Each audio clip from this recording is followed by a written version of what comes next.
अच्छा जी। हम आ जाते हैं इंट्रोडक्शन के ऊपर। ये हमारी इंट्रोडक्शन की वीडियो है। तो इंट्रोडक्शन मैं आपके सामने सारा पढ़ूंगा और इसमें जो जो चीज़ें हैं वो मैं सारी एक्सप्लेन करूंगा जितना मुझे आता है, ताकि वो चीज़ें आपको भी समझ आ जाएं। ठीक है। इंट्रोडक्शन में वो स्टार्ट कर रहे हैं स्ट्रेस एंड डिप्रेशन से। ठीक है। अब यहाँ पे जो इन्होंने अप्रोच यूज की है ना, वो इन्होंने general to specific approach use की है।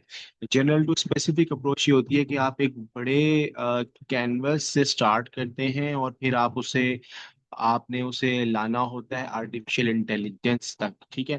तो आप स्ट्रेस और डिप्रेशन और एग्जाइटी से स्टार्ट करेंगे, these are the bigger terms. ठीक है। और फिर यहाँ से उसको अपना जो एक फ्लो बनाते हैं लिटरेचर रिव्यू का, वो बनाते बनाते लिटरेचर का बनाते बनाते आप उसको लेकर आएंगे अपने मेन टारगेट तक। ठीक है। खैर, आप इसको पढ़ते हैं। वो ये कहते हैं कि stress and depression are very prevalent mental diseases that have a global impact, impacting individuals across all ages, groups, genders, socioeconomic status। अच्छा, अब इसमें ना एक चीज आपको मैं बता दूं। अब यहाँ पर ये आपको पता ही होगा कि ये वन लिखा हुआ है।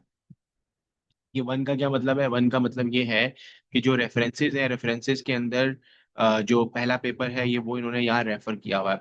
खैर, ये तो बहुत ही छोटी सी बात है, आपको यकीनन पता होगी, आपने अपने थीसिस में ये रेफरेंसेस यूज किए हुए होंगे।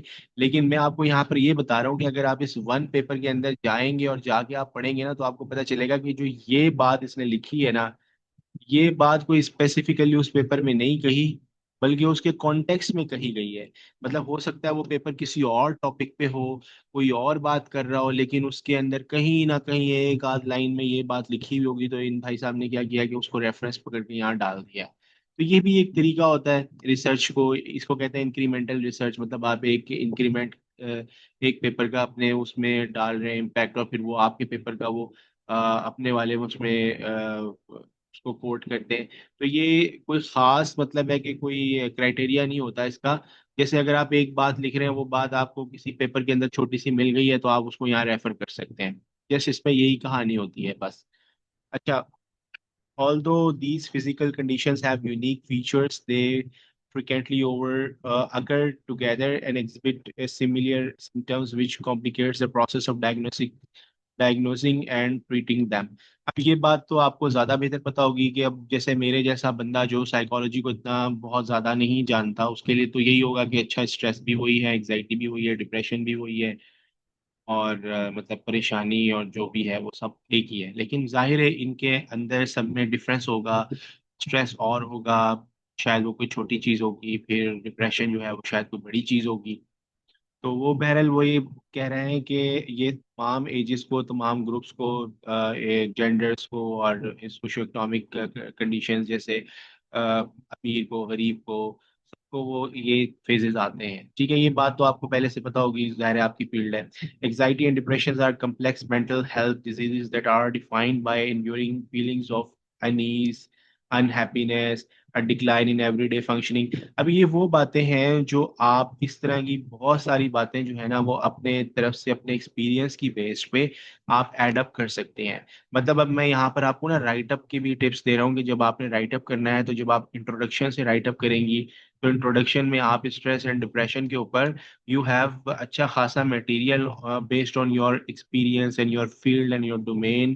तो आप उसको यहाँ पर जो है ना यूटिलाइज कर सकते हैं, लिख सकते हैं उसके बारे में। ठीक है।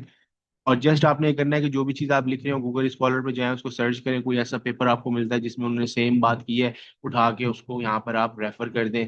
मतलब ये एक इम्पैक्ट जाएगा कि अच्छा, इसने ये पेपर भी पढ़ा हुआ है। जो कि हमने नहीं पढ़ा हुआ, लेकिन चलो रेफरेंस हम कोट कर सकते हैं जस्ट अपनी बात को एक अथॉरिटी देने के लिए। Anxiety often encompasses an excessive and disproportional level of worry and anxiety towards future events, कि वो फ्यूचर इवेंट्स के बारे में परेशान है, सर्कमस्टांसेस एंड रिजल्ट्स कि क्या होगा, कैसे होगा, इस तरह मतलब जो भी। अब ये वो चीज़ें हैं कि ये आपको मुझसे बेहतर पता है, लेकिन मैं आपको सिर्फ ये बता रहा हूँ कि इन्होंने ये जनरल टू स्पेसिफिक लेके चल रहे हैं। अभी पहले सारी जनरलाइज चीज़ें डिस्कस करेंगे और बाद में ये स्पेसिफिक एआई के ऊपर किस तरह आएंगे वो हम देखेंगे। Individuals suffering from anxiety may encounter psychological manifestations such as increased heart rate, और ये जो भी है ट्रैम्बलिंग और गैस्ट्रो के सिम्टम्स और मस्कुलर स्ट्रेन्स, ये सारी चीज़ें इसमें जो है ना वो आपको एक्सप्लेन कर रहे हैं कि उसके जो डिसऑर्डर हैं उसके अंदर जो है सेवरल सब कैटेगरीज आ जाती हैं, इंक्लूडिंग जनरलाइज एग्जाइटी आ गई, पैनिक डिसऑर्डर आ गए, सोशल एग्जाइटी आ गई, उसके डिसऑर्डर हो गए, पर्टिकुलर फोबियाज हो गए। अब इन सारी चीज़ों का मुझसे बेहतर आपको पता है और हर चीज़ के ऊपर आप बहुत अच्छे से इससे बेहतर अंदाज में लिख सकते हैं, ठीक है। ईच सब कैटेगरी जो है वो बताती है डिस्टिंक्ट सिम्टम्स। अब जाहिर सी बात है डिस्टिंक्ट सिम्टम्स वही देख सकता है जिसका रोज का ये काम है, जो साइकाट्रिक या साइकोलॉजिस्ट है। तो वो उसको पता है कि ये चीज़ जो है ये स्ट्रेस में आ रही है, ये एग्जाइटी में आ रही है, डिप्रेशन में आ रही है, पैनिक अटैक में आ रही है, जो भी है। And it's triggered by certain, जो भी उसका स्टिमुलस या स्टिमुलाई है वो क्या हो सकता है ये उसके बारे में। अब ये देखें, ये पेपर नंबर 3 जो है इन्होंने भी कोई इस तरह की कोई फजूल सी बात की होगी तो उन्होंने उसको उठा के भी इसमें लिख दिया है। खैर, अब वो ये कहते हैं कि depression is characterised by enduring emotions.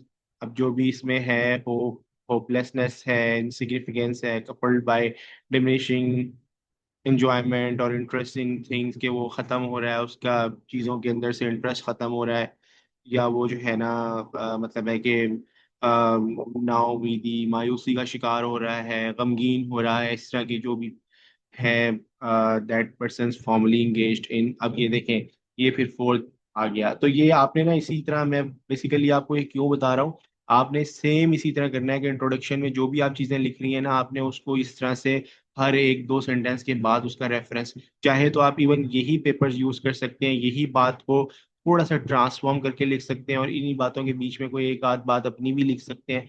तो जस्ट आपने इसको इस तरह लेके चलना है, ठीक है। अब पेशेंट्स में also exhibit alterations in eating and weight and sleep, वो यानी कि जो उनकी रूटीन है वो डिस्टर्ब हो जाएगी, ठीक है। और उसकी जो बाकी चीज़ें हैं वो डिस्टर्ब होंगी, एक रूटीन एक पैटर्न जो है वो चेंज होगा। और classification of depressive disorders is based on the specific symptoms, उनके कुछ स्पेसिफिक सिम्टम्स होंगे। These disorders include major depressive illness, और ये जो भी चीज़ें हैं आपकी बाइपोलर हो गया या जो भी है, ये सारी चीज़ों का आपको मुझसे बेहतर पता होगा। जस्ट मैं आपको ये बता रहा हूँ कि इस यहाँ पर ये स्ट्रेस को डील कर रहा है,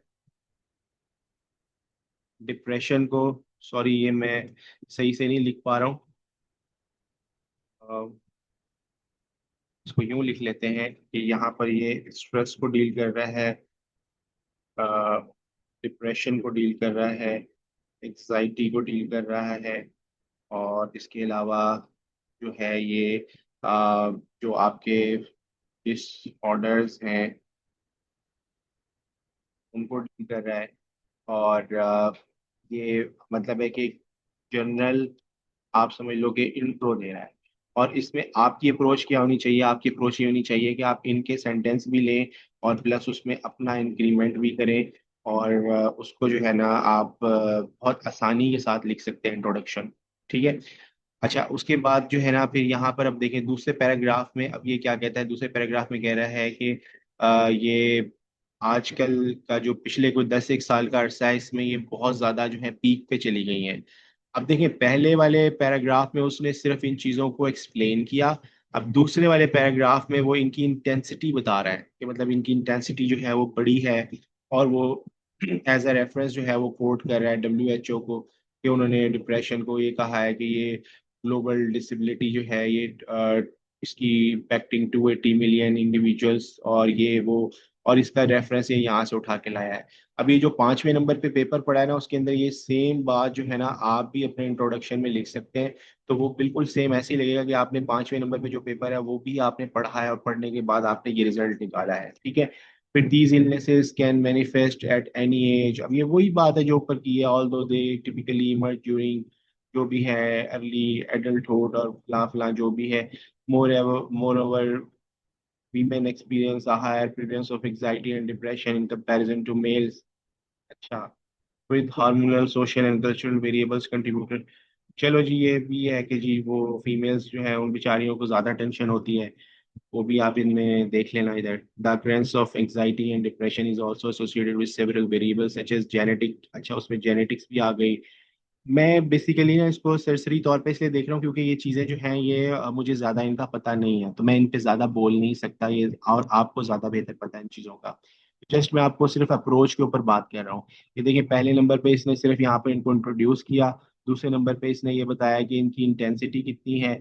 तीसरे नंबर पे अब देखें वो बात क्या कर रहा है, वो ये कह रहा है कि furthermore the COVID-19 pandemic has worsened the occurrence of these diseases resulting in high levels of stress, uncertainty, and social isolation, and financial hardships, and therefore strengthening pre-existing mental health concerns. अब ये जो भी paper है उसके अंदर ये चीज़ है, वही WHO वाला पेपर है उसके अंदर ये भी एक चीज़ थी।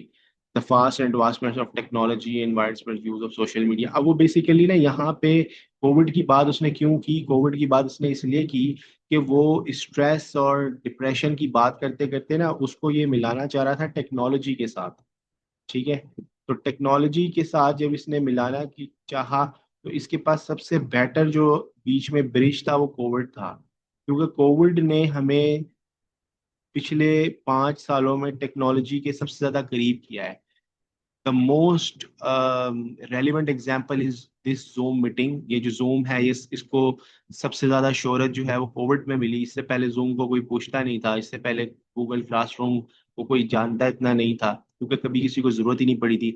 लेकिन जब कोरोना आया, कोरोना के आने से हर बंदा जो है वो आइसोलेट हो गया, घर के अंदर बंद हो गया, तो जितना इंटरनेट उस वक्त यूज हुआ है, जितना टेक्नोलॉजी और गैजेट्स जो है उस वक्त इस्तेमाल हुए हैं, तो मेरा ख्याल है कि शायद पिछले कोई जब से इंटरनेट इजाद हुआ है इतना ज़्यादा कभी भी यूटिलाइज या कंजम्पशन इंटरनेट की नहीं हुई, टेक्नोलॉजी की नहीं हुई।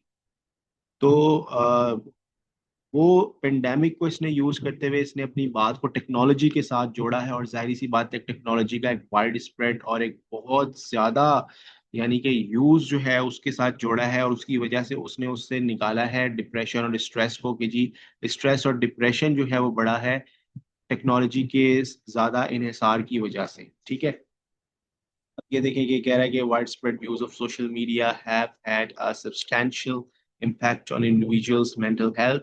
This is due to longer exposure, अब वही बात हो गई, longer exposure to digital displays increase isolation which can lead to the feeling of unhappiness। अब ये 7वें नंबर के पेपर में भी कोई इसी किस्म की बात की गई होगी, तो उन्होंने रेफरेंस दे दिया है इसका। अब addressing anxiety and depression necessitates a comprehensive strategy that encompasses timely identification, availability of high quality mental health, और जो भी है all encompassing support system। अब वो ये कहते हैं कि जो भी एग्जाइटी एंड डिप्रेशन का शिकार बंदा है, उसका जो ट्रीटमेंट है उससे पहले वो अर्ली आइडेंटिफिकेशन, टाइमली आइडेंटिफिकेशन बहुत ज़रूरी है।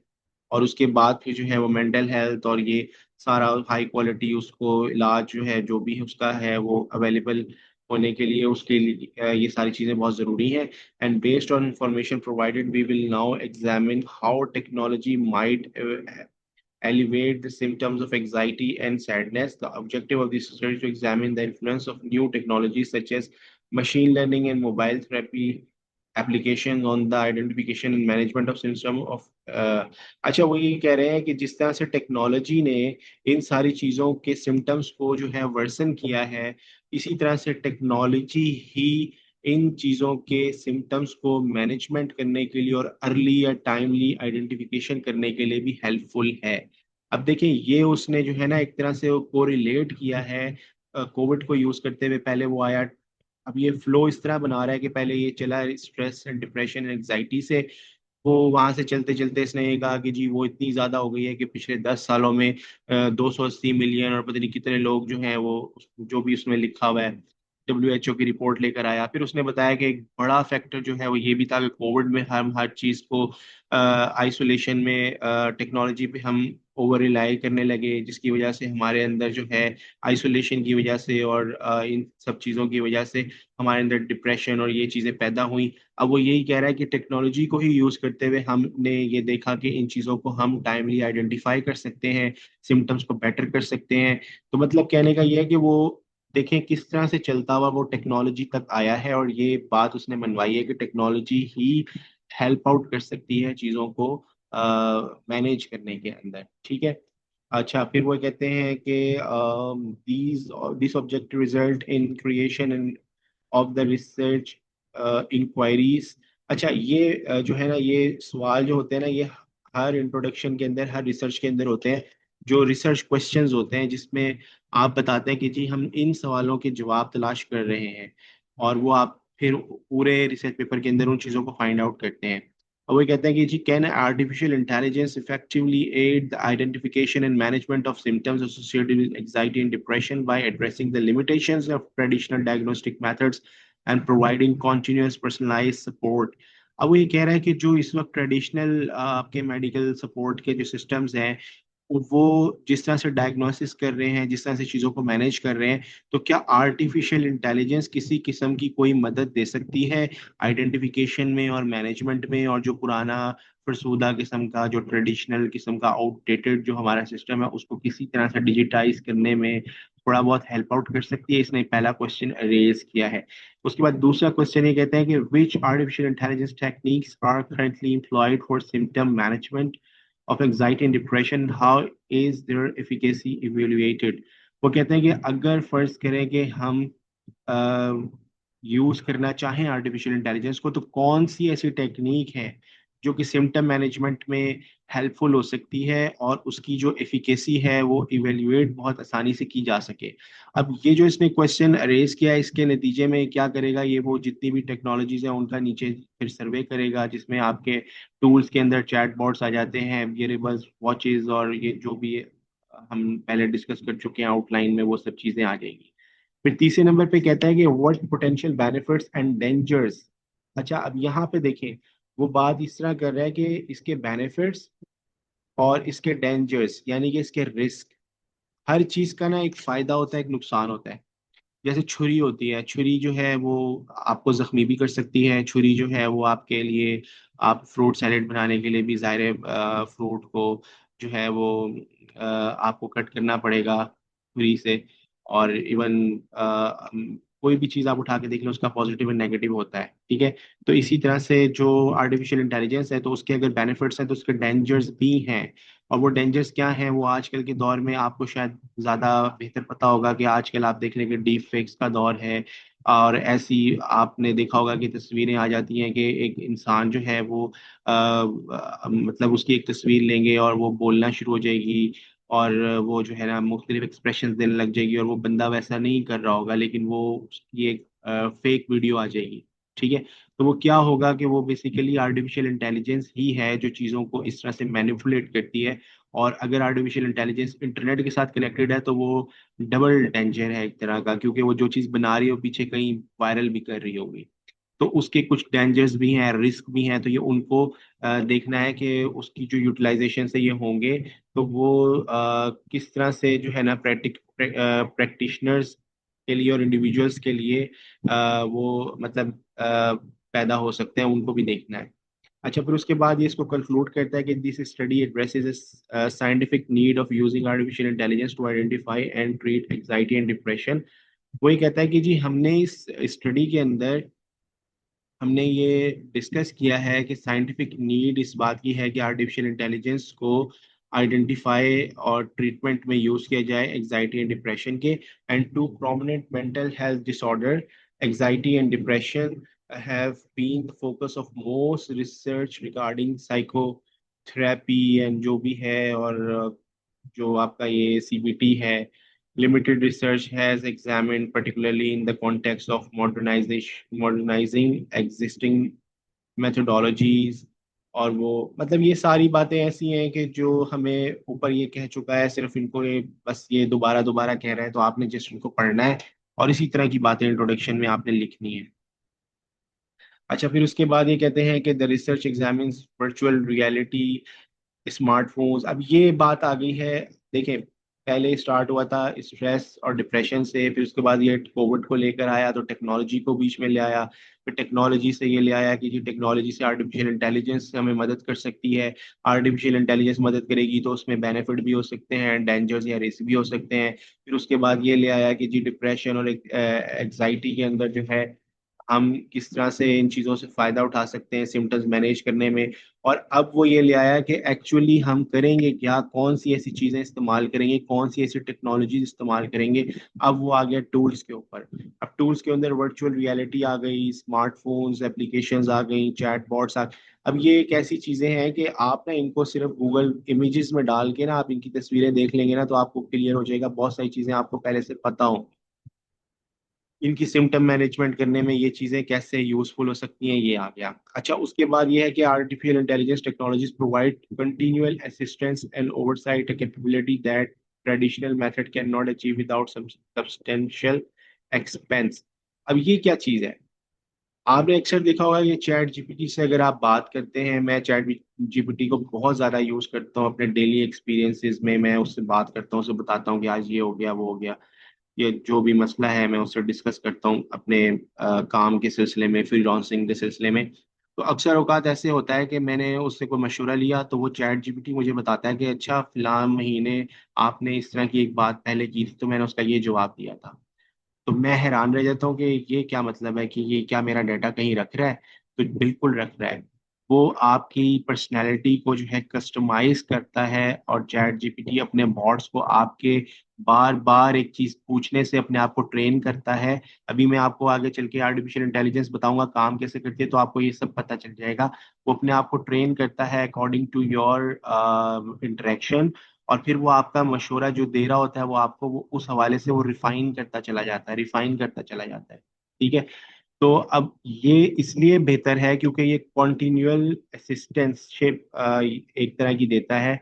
यानी कि एक होता है ना कि आप डॉक्टर के पास जाते हैं, आप उससे मशवरा देते हैं, वो डॉक्टर साहब आपको मशवरा दे देते हैं, फिर उसके बाद आप 3-4 महीने बाद फिर जाते हैं तो डॉक्टर साहब को याद दिलाने की जरूरत होती है, या उनको थोड़ा बहुत ही पता होता है कि इसका ये मसला था। लेकिन आर्टिफिशियल इंटेलिजेंस में ये होता है कि अगर वो आपका सारा डेटा अपने अंदर रख रहा है तो आप उससे 2 महीने 3 महीने बाद भी जाके बात करेंगे तो उसकी मेमोरी के अंदर वो चीज़ होगी, और वो ये कैपेबिलिटी होगी कि जो ट्रेडिशनल मेथड्स जो हैं वो अचीव नहीं कर सकते विदाउट सब्सटेंशियल एक्सपेंस। यानी कि एक्सपेंस से मुराद ये नहीं है कि खर्चा, वो एक्सपेंस से मुराद ये कह रहा है कि मतलब वो उनको ज़्यादा मेहनत करनी पड़ेगी उसकी निस्बत। आर्टिफिशियल इंटेलिजेंस जो है इन चीज़ों को कंटिन्यूअल सपोर्ट को जो है वो बहुत आसानी से कर सकता है as compare to traditional methods. ठीक है।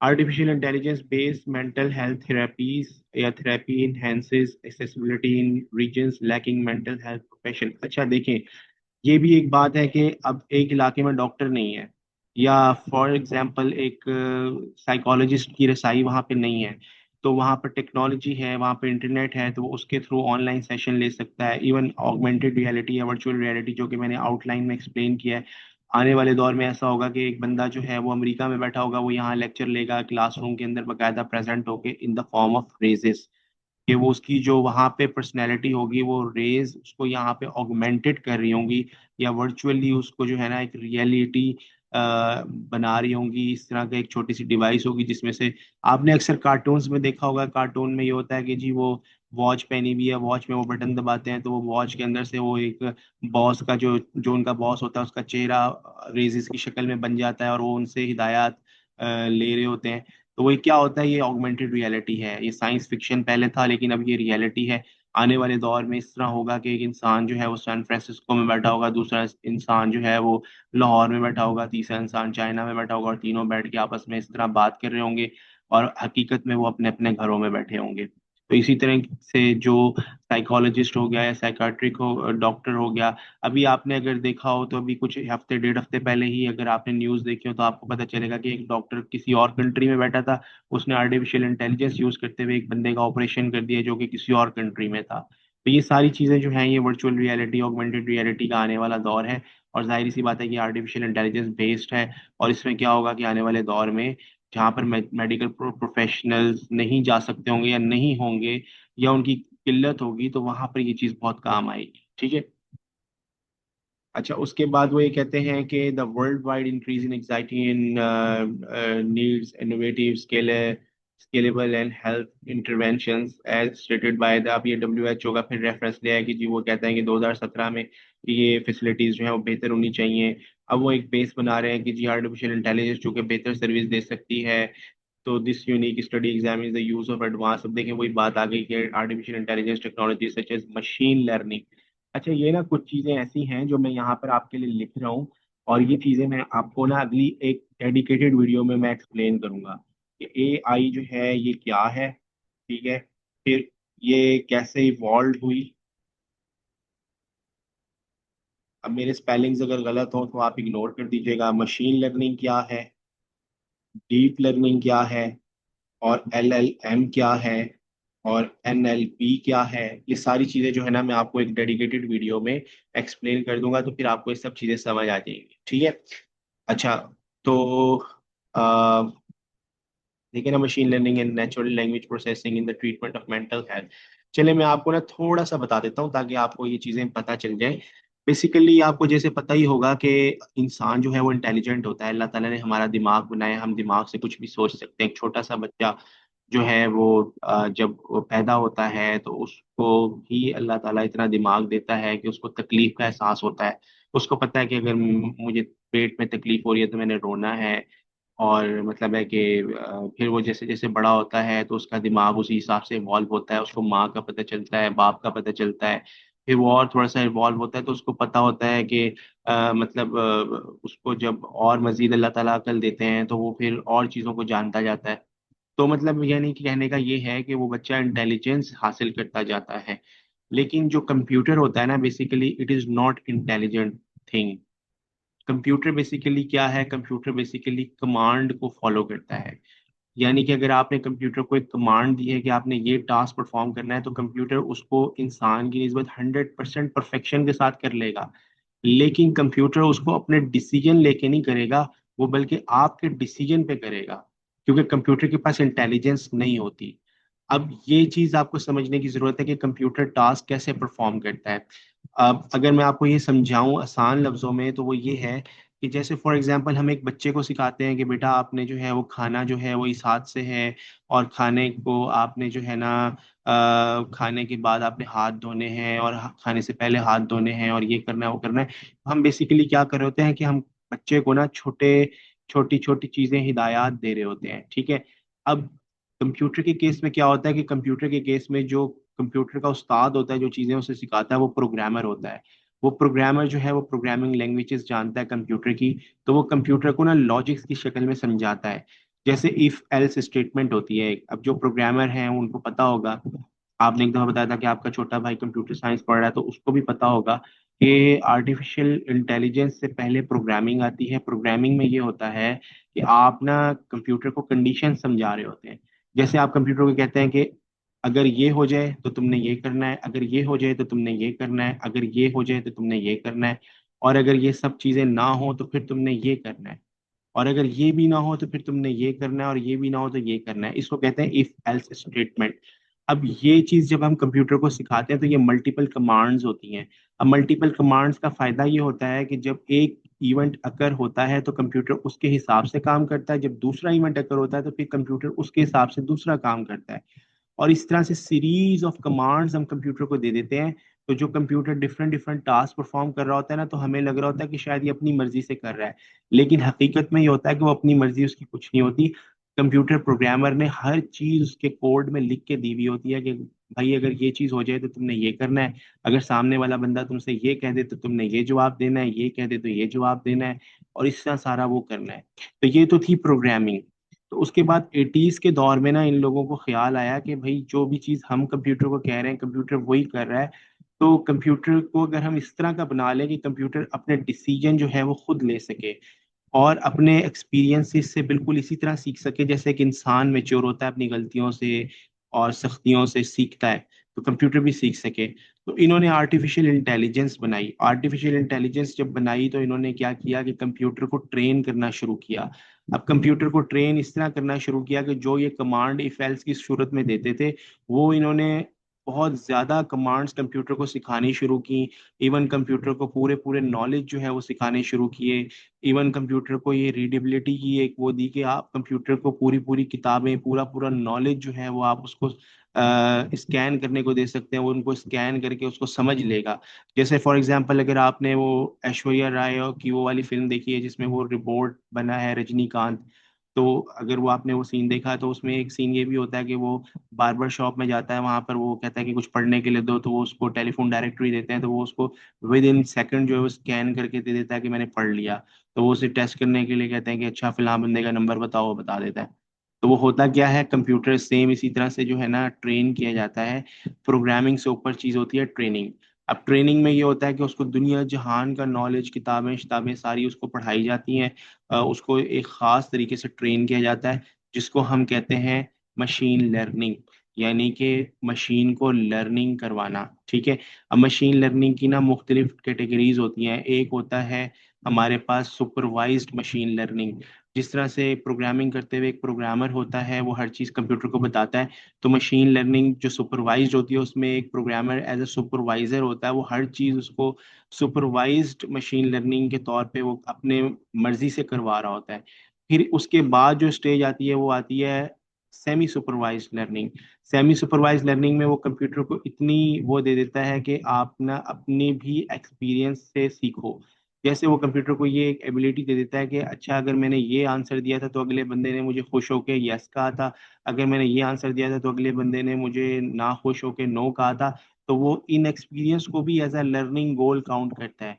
और फिर वो एक परसेंटेज लेता है, एक प्रोबेबिलिटी लेता है कि इतने परसेंट इस बात का, इतने लोगों ने ये जवाब दिया तो इसका असल जवाब ये भी हो सकता है, ये भी हो सकता है, ये भी हो सकता है। अब वो अपनी खुद की भी रीडिंग से जो है चीजें सीख रहा है। तो इसको कहते हैं अनसुपरवाइज लर्निंग।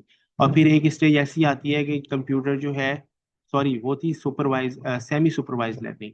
फिर एक स्टेज ऐसी आती है कि वो अनसुपरवाइज लर्निंग हो जाती है, यानी कि उसमें सुपरवाइजर की जरूरत नहीं पड़ती और कंप्यूटर खुद अपने एक्सपीरियंस से रियल टाइम में सीखता जाता है, सीखता जाता है, और वो एक लार्ज लैंग्वेज मॉडल बन जाता है। अच्छा, जितनी भी चीज़ें आपको मैंने बताई हैं ना, ये सारी चीज़ें इस तरह से नहीं है, मैंने आपको चीज़ें बहुत आसान करके बताई हैं ताकि फॉर द टाइम बीइंग ये चीज़ें समझते हुए आपको आसानी हो जाए। अब जैसे चैट जीपीटी है। अब चैट जीपीटी जब स्टार्ट में आया था तो ये गलतियां करता था बहुत सारी। तो जिसपे वो ये कहता था कि आप मुझे बताएं कि जो मैंने आपको इन्फॉर्मेशन प्रोवाइड की है क्या ये सही है या नहीं है। तो जब आप उसको बताते थे कि ये सही नहीं है, तो वो क्या करता था, वो फौरन अपने आप को अपडेट कर लेता था। यानी कि वो अपनी गलतियों से सीखता है, अपने आप को रिफाइन करता है, रियल टाइम में अपनी खुद की लर्निंग कर रहा है। इसको बोलते हैं डीप लर्निंग, और ये जो मॉडल होता है इसको बोलते हैं लैंग्वेज, लार्ज लैंग्वेज मॉडल। तो ये मैंने आपको ना आसान लफ्जों में समझाया है, सिर्फ जितना आपको जरूरत है उसके लिए ये जरूरी है। अब एक चीज होती है natural language processing. Natural language processing क्या होती है, जैसे मैं इस वक्त आपसे बात कर रहा हूँ, तो आपको मेरी जो बात है वो आपको समझ आ रही है कि ये उर्दू में है, इसमें जो वर्ड इस्तेमाल हो रहे हैं वो इंग्लिश के भी हो रहे हैं। आपको मेरा कॉन्टेक्स्ट भी समझ आ रहा है, आपको मेरी आवाज़ का उतार चढ़ाव, इमोशंस, हर चीज़ आपको समझ आ रही है। तो ये क्या हो रहा है, ये आपके जहन में जो मैं बोल रहा हूँ उसकी लैंग्वेज की प्रोसेसिंग हो रही है। कंप्यूटर को भी ये चीज़ सिखाई जाती है कि कंप्यूटर जो है वो मुख्तलिफ पैटर्न्स की शक्ल में लैंग्वेज को प्रोसेस करता है। जब कंप्यूटर के साथ बात होती है तो वो हमारी जो लैंग्वेज है वो उसको उसी तरह से प्रोसेस करता है जैसे इंसान करते हैं। तो इसको कहते हैं नेचुरल लैंग्वेज प्रोसेसिंग। जैसे फॉर एग्जांपल इसकी ज़रूरत हमें कहाँ पड़ सकती है, जैसे एक पेशेंट है वो अपने सिम्टम बता रहा है, तो आप कंप्यूटर जो है उसकी लैंग्वेज की एनएलपी कर रहा होगा, नेचुरल लैंग्वेज प्रोसेसिंग कर रहा होगा, उसकी देख रहा होगा कि ये वर्ड्स क्या यूज़ कर रहा है, ये किस तरह से बोल रहा है, इसकी टोन क्या है, क्या वो सारा उसकी लैंग्वेज को प्रोसेस करके फिर वो एक रिजल्ट निकालेगा। और वो रिजल्ट जो है वो उससे वो देखेगा, इसके सिम्टम्स से उसको रिलेट करेगा। मतलब ये मैं बहुत आसान लफ्जों में बहुत बेसिक चीज बता रहा हूँ।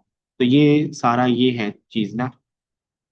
अब हम आ जाते हैं इसमें कि in order to answer these research questions a review of available scientific literature will be carried out. अब वो ये फ्यूचर का बता रहे हैं कि हमें फ्यूचर में इस तरह का जो भी हम यानी कि इसकी जो आप समझ लें कि आगे फ्यूचर डायरेक्शन हो सकती है जिसके अंदर हम नेचुरल लैंग्वेज प्रोसेसिंग और मशीन लर्निंग वगैरह को भी कंसिडर करें। तो वो ये कह रहा है कि हमें उन डिवाइसेस में वो चीज़ भी इंकॉर्पोरेट करनी पड़ेगी, क्योंकि ये these devices can identify patterns in large data sets that individuals में ओवरलुक। अच्छा, फिर आगे चल के वो बताते हैं कि the completion of this research is expected to initially clarify how artificial intelligence tools and individual technologies embedded in them help and identify and manage symptoms of anxiety and depression. Practical use example help to better. अब ये चीज़ ऐसी है कि जो बिल्कुल journal चीज़ है, ये आप वैसे ही पढ़ लें, इसका कोई ख़ास फ़ायदा नहीं है। और ये एंड पे ये बता रहा है कि जी वर्चुअल थेरेपिस्ट, अब ये एक मिसाल दे रहा है कि ये जो भी है इसका ये नाम है, ये वर्चुअल थेरेपिस्ट है।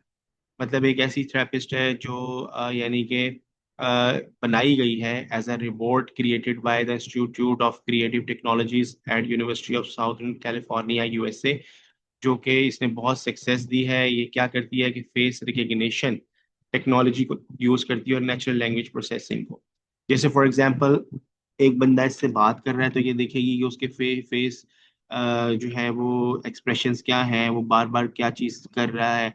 हो सकता है वो अपने नेल्स जो है वो बार बार बाइट कर रहा हो सकता है उसको पसीना आ रहा हो सकता है वो मतलब उसके फेस के एक्सप्रेशन ऐसे हों, या वो उसकी आई मूवमेंट इस तरह की हो, और फिर वो जिस तरह से बोल रहा है उसकी लैंग्वेज जो है नेचुरली उसको प्रोसेस वो करके वो मतलब सब चीज़ों को मिला मिलोगे वो एंड पे ये रिजल्ट निकालेगी कि अच्छा ये बंदा जो है ये डिप्रेशन में है, ये जो भी है।